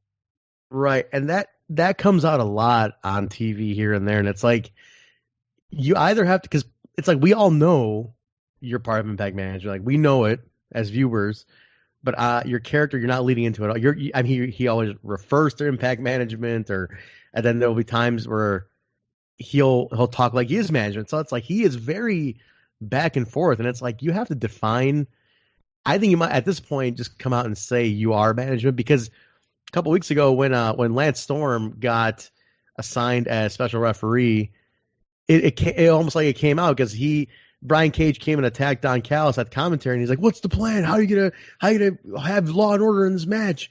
And he's like, "No, we have a plan. We have a plan. We have a plan." And then like, go talk to Scott. And then like Cage runs off. Callis calls Scott. They're on the phone. They like make a plan. And it's like, well, wait. Sometimes you're saying you're a commentator only, and you're always talking about management's doing this, management's doing that, but here you are basically saying you are management. And you and Scott are both management and making decisions. So it's like very back and forth. I think he's just defined it. Let it be known that he is management and he's out there and he's overly strict and analytical and watching the match and as a boss, and take that route, because it is way too out there that he is a boss. So you might as well embrace that now. Which is probably why he isn't doing the heel thing. Right. So that kind of makes sense. But it was like, a couple months ago when Glenn Gilbernetti, I say Gilbernetti because that's what Russo used to call him. Yeah, he still does. Gilberti. When he's like, "Oh, I'm looking for Don Callis, this and this." So, I mean, now that we talk about it, it's probably why he's less heel, because he's coming across as management. But when Michael Elgin comes out, don't act like, oh, you had no clue he was going to be there. If you're part of management, you knew he was signed. That's right, bro. Gil Benetti. No, yeah, you're right. I still like Russo, man. I love Russo. Me too. I'm a big Russo fan. Always have been. Too. I never turned on the guy. But we got a quick announcement right here, BQ, at this moment, that Slammiversary is going back to Dallas, Texas on July 7th. No venue announced. They didn't say where it's going to be. They just said Dallas. There's a couple of rumors floating around of a few different venues that might be, that are kind of along the same lines of Rebel. They kind of look like Rebel. They're that kind of layout. Maybe 1,500 seater type of max, or 2,000 seaters. I imagine the next couple of weeks we'll find out the exact venue location. But kind of cool. They haven't been back to Dallas since 2014 during the Dixie administration. So it's been a while. Been about 5 years. So kind of like their former, I don't want to say their home, because they were always a Nashville/Orlando company, but Panda was based out of Dallas. And I remember when they ran that Reunion Arena in Dallas, they drew huge. I mean, it was a great crowd in Dallas. They always had a good, I think they ran Dallas twice, if I'm not mistaken. Both times a good crowd. So hopefully that crowd still remembers, because Dallas is kind of getting this resurgence, or Texas in general is having a really good resurgence in pro wrestling. For a long time, it was a very dead state. There was a lot of outlaw indies running, nothing really consistent. But in the last couple of years, it's really gotten a nice little kick in the butt. And I believe, from what somebody told me on Twitter, that same weekend, like I guess Impact's running on Sunday for Slammiversary, and the night before is a G1, the New Japan G1. Oh. Yeah, and I think even Friday, WWE's doing a house show not too far away. So there's a lot of wrestling fans in the area. It might be like the week before. I'm not sure when WWE's house show is. But basically, the G1 attracts a lot of hardcore fans. So they're all in town. And I saw a couple people already tweeting like, all right, my July weekend plans are set, and I'll do a G1 here and Slammiversary there. So, like, a smart move. And I think that's kind of like your almost like your Callis connection, too, being that he's got those hooks into New Japan still. And that's really awesome. And yeah. I'm sorry, continue. No, it's smart. It was just a smart move. I mean, a perfect weekend to do it. And I think that month they're actually partnering with Booker T's promotion for a Twitch or One Night Only. And I understand that's Houston. That's not Dallas, but it's not a difficult drive to make if you want to go see Slammiversary. But I think that's a good company to partner with. So that's awesome. I'm going to try to go to it because I have Sundays off. I just don't have Mondays off. I actually wanted to go to Homecoming, but I had plans with my girlfriend that day, so that just took precedence. But for sure, Homecoming wasn't too far; it was only about a 4-hour drive. But I just opted to choose my lady instead. But good man, good man. And man. What you're saying is on record too, so you you get extra points for the fact that this is going to be in the world forever. There we go. But I think I'm going to see if I can get out to Dallas for it. It just depends how if I can catch a flight late enough to, make it back to work. But I'm hoping to. So that's a really cool place to do it. I'm glad they just have the balls to travel, but they always have a plan. Like when they were global force for a while and Jarrett took them on the road. I mean, his marketing was to go hit up minor league baseball games that didn't necessarily contain wrestling fans, and that had 4,000 people max in the crowd. So yeah. So there was just not really smart marketing on that end. And if Jarrett was still around, the company would have went belly up. So these guys are just doing, they're killing it. They're doing exactly what I think we had hoped they would business wise. And Slammiversary always delivers. It's bound for glory that has been missing lately, but Slam always delivers. So this should be exciting. I feel Slam has become more the flagship than Bound for Glory has, really. In recent years, Slam has become the big one to me, and I think they should really start shifting that focus to Slammiversary more as their flagship show. But from Bound for Glory always gotten it for years, but I just feel like Slammiversary outshines it, man, every year. So maybe this will be the year. Maybe they'll shift it up this year. I hope so. Yeah, Dallas is a cheap flight too, by the way, everybody. If you're listening to this, Dallas has one of the more affordable flights, being that they're a Southwest hub. So yeah, it's a hub. Yeah. So definitely keep your tickers open on potentially attending. If you're somebody who's looking to attend an Impact show, this might be the one for you. All right, man. We're at the second main event, the one that closed the show. LAX, Santana and Ortiz with Conan taking on the Lucha Brothers, Pentagon and Phoenix. Tag team titles on the line, Full Metal Mayhem. BQ, I've seen these guys wrestle 1,000 times, not only in Impact, but every indie imaginable. Like, people basically took this formula and ran with it. But these two never get boring, or these two teams never get boring. They're always in line, always in sync with each other. Four very, very talented guys, and this match was insane, man. What did you think? I popped at a lot of moments, and they definitely deliver. I think what my issue was with this match, I don't think I liked it as much as most people did. My issue was just there was a lot of super finishers and super moves that were getting kicked out of, and it's a tag team match, so they could have at least saved more pinfalls using their tag team partner instead of some of the, when they did we talked about Sami Callihan with the pile driver onto the Legos off the second rope with Rich Swann also being blinded. There was the fear factor, not the fear factor. Is that what the spike pile driver, their finish, right? Through the steel chairs, and Ortiz kicked out of it. Come on. After that entire match where you guys are taking bump, sound like a B2K song there. There's all those bumps, and then you have that spike pile driver. He kicks out. Yeah, there was moments in this that were just so unbelievable for me. And I think that the finish of the match was actually a botch. I think they were going for the street sweeper, and I think Ortiz powerbomb, because I'm pretty sure you could hear Santana yelling, "Wait!" Yes, I did. I was just gonna say that he did. He was like, "Wait!" and Ortiz went for the powerbomb. Yeah, so I think we were robbed of a really good finish, and I'm sure they went backstage and felt terrible because it's not like they have a chance to duplicate that.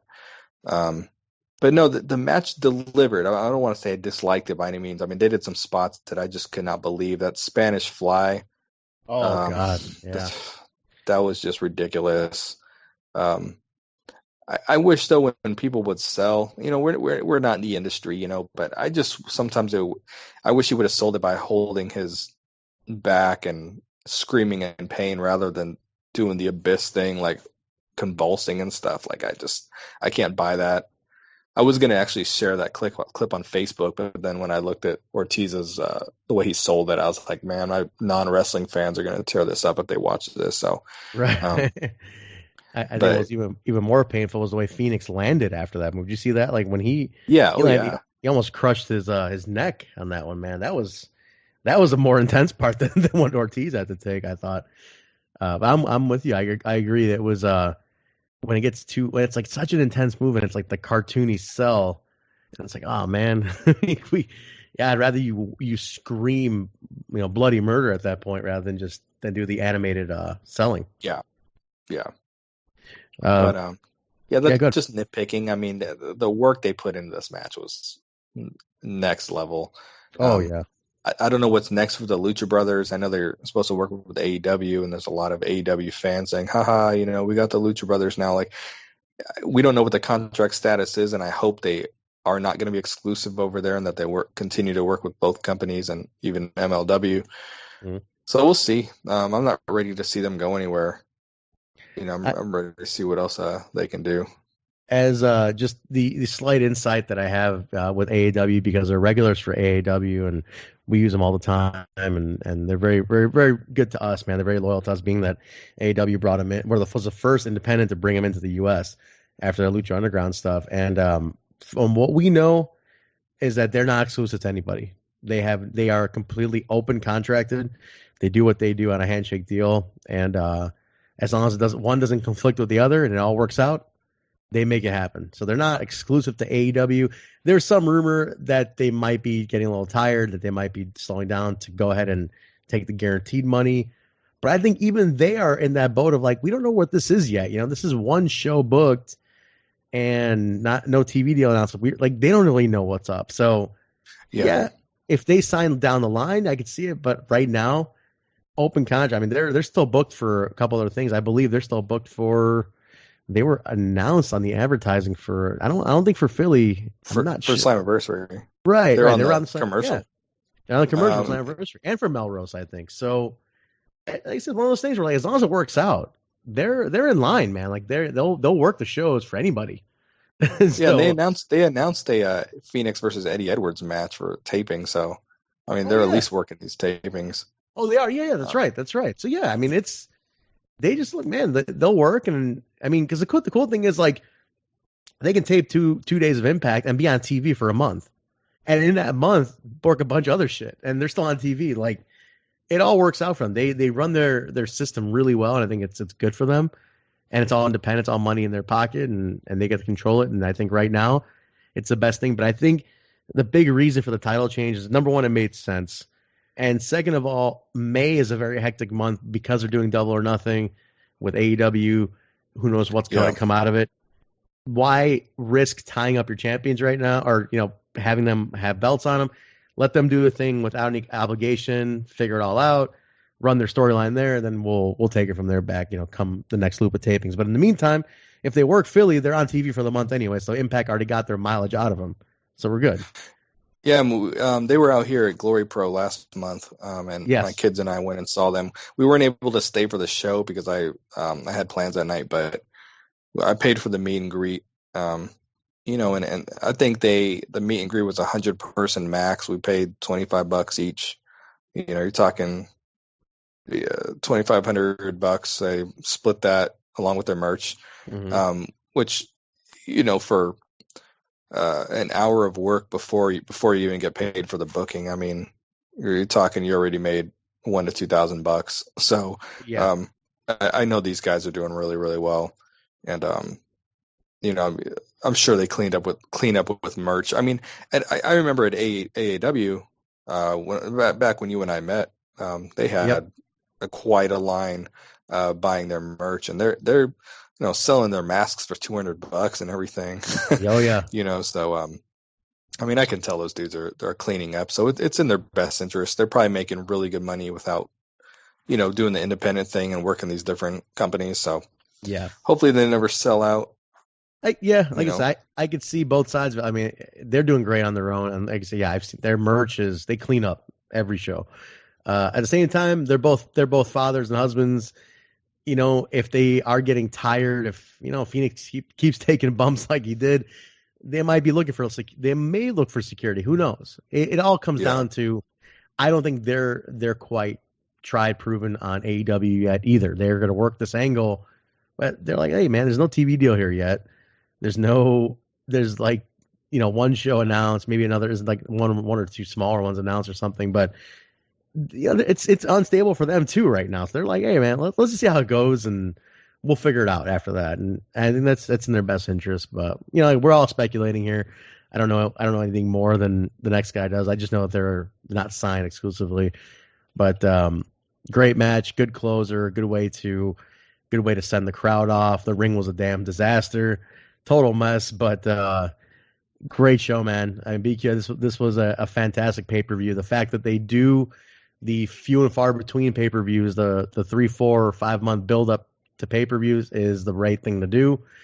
And it's old school. It makes everyone feel special. And I think that's the key.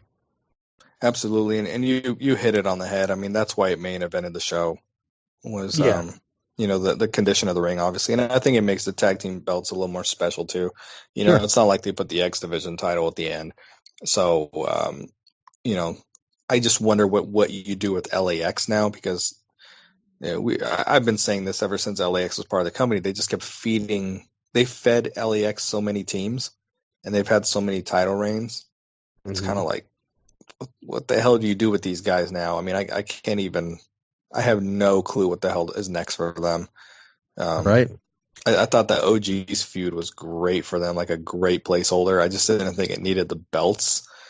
I think that did them a huge disservice. I mean, LAX really needs a good program outside of the belts, and everything they do is centered around the titles. Mm-hmm. And that feud would have really done a lot for them on TV to keep them away from the titles. It was the perfect feud to keep them away from the titles, and they chose not to do that for whatever reason. So, I mean, how many times can LAX win the belts? I mean, what? This is number 4 now. Yeah. I hope that they're not going to, split them up or anything stupid like that. I know people are saying, "Oh, Santana be a great individual competitor." Like, they're way more over at LAX than they will be individually. Yes. Yeah. People are just, I don't know, man. People would jump to that conclusion, like, "Oh, split them up." It's like, some people are meant to be a tag team, and that's what these guys are. They're a tag team. There's no reason to split them up. They're good. But yeah, I agree with you, man. I wish during the OG's time that somebody else could have gotten a little tag team gold shine. That would have been a perfect time to transition to a Fala and Cam if you were going to do it at that time. It would have been good to have somebody else do it. But yeah, they held on to it. And right now, yeah, you're right. Where do we go? There's quite a few. There's enough talent on the roster to do something with it. It's just, it's got to be done right.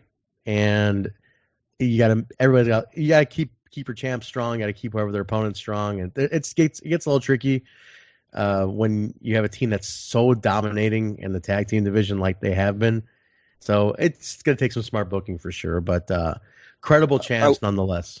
Yeah, I would say if I had to, go off the top of my head, I could see them doing a program with the North, and even though I wouldn't put the North in the title picture yet, but they may not have a choice. And then if they decide to go the Moose and Cross route, that could really work too, and that they could actually work as tag team champions very well. I think Moose and Cross are a perfect team to go and at least get a reign at least once. It'd be cool to get them at least one reign.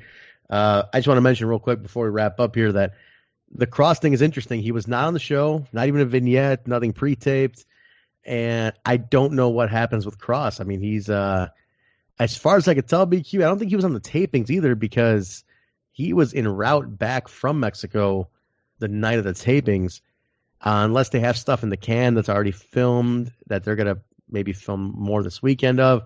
I don't know, but I really hope we're not getting derailed on Killer Cross. The guy is arguably the most over guy in the company right now but by doing the least, he's the most over, and they've protected him really well. But I just hope we're not getting derailed on Killer Cross right now. We have to pull the trigger on this guy in some capacity very soon, so as not to lose that momentum. But yep.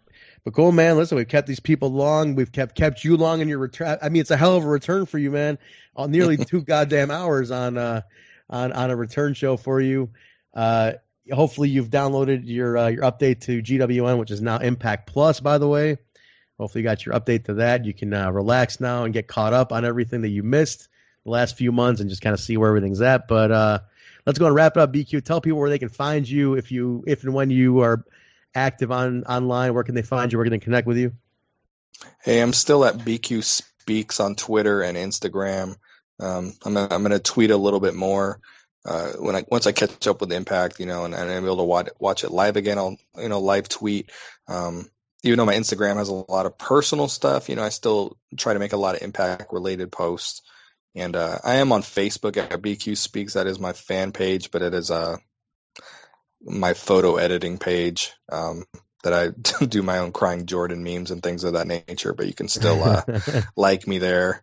And but yeah, at BQ Speaks, and all your wildest dreams will come true. There you go, guys. And you can follow us all of our shows. You can get our pay-per-view reviews, Adam's interviews with different Impact stars, Kyle and I on Total Nonstop Impact, the weekly review, the Adam and Rose show, and hopefully some of the more news bits we've been doing, and hopefully BQ's eventual return in some capacity. Go to YouTube, look up the Impact Lounge.